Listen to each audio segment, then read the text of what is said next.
All right, welcome to Math with Mr. Strands. We're going to be going over 24D, dividing trinomials. Let's look at number 1. Again, you got to think x times what is going to give me this. You want to match this first term with this first term. Okay, so x times 2x is going to give me 2x squared. So we're going to multiply 2x times x, gives me 2x squared, and then 2x times 1 is going to be a positive 2x. We're going to subtract, just like we do in division. The 2x squareds go away.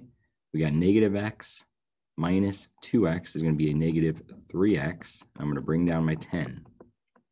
Now you got to think x times what is going to give me this negative 3x.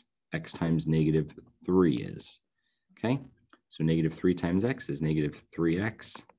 Negative 3 times 1 is negative 3. I'm going to subtract these again. The negative 3x's go away. 10 minus a negative 3 is really 10 plus 3, so 13. You have a remainder of 13. Okay, for number 2, you're just checking 1 by multiplying.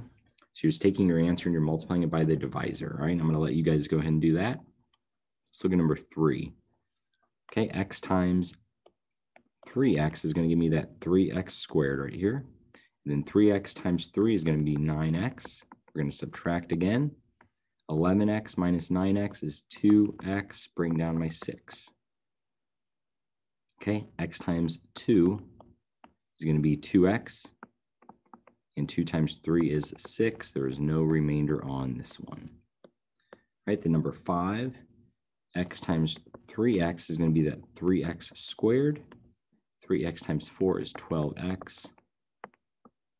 Subtract 10 minus 12x is a negative 2x. Bring down my 9, my negative 9. X times a negative 2 is going to give me that negative 2x. Negative 2 times 4 is negative 8. I'm going to subtract these. The 2x's go away. Negative 9 minus negative 8 is a negative 1. So I have a remainder of negative 1. Okay, number 7, square roots. Again, with square roots, you just got to remember the first factor and the last factor. The square root of x squared is going to be x, and the square root of 16 is going to be 4. Okay, number 9. Remember, when the exponent is outside the parentheses, that means you're going to multiply the exponents. When they're inside, you're going to add them.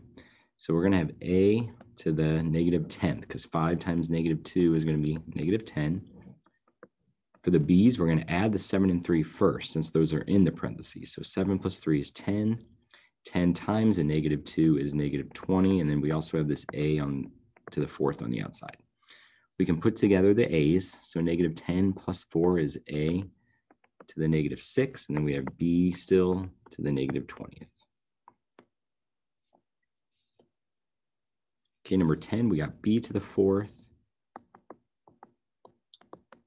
over a to the 1st, b to the negative 2, which really means b to the positive 2 since this negative sign is here. Okay, so that means it's going to be b to the 4th, b to the 2nd over a. We can put those b's together and that equals b to the 6 over a. Or you could also write it this way too, which would be b to the 6, a to the negative 1. Okay, 11, 12 are just multiplication and division with decimals. I'm going to let you guys do those. Number 13, just remember when you're subtracting a positive number, you're really subtracting, you're making a bigger negative number. Okay, so it's going to be negative 7 minus 9, which equals a negative 16. Okay, on 14, remember that these lines represent absolute value. So 10 divided by 2 is 5. 5 minus 8 would be a negative 3, but because of the absolute value, it's going to be a positive 3.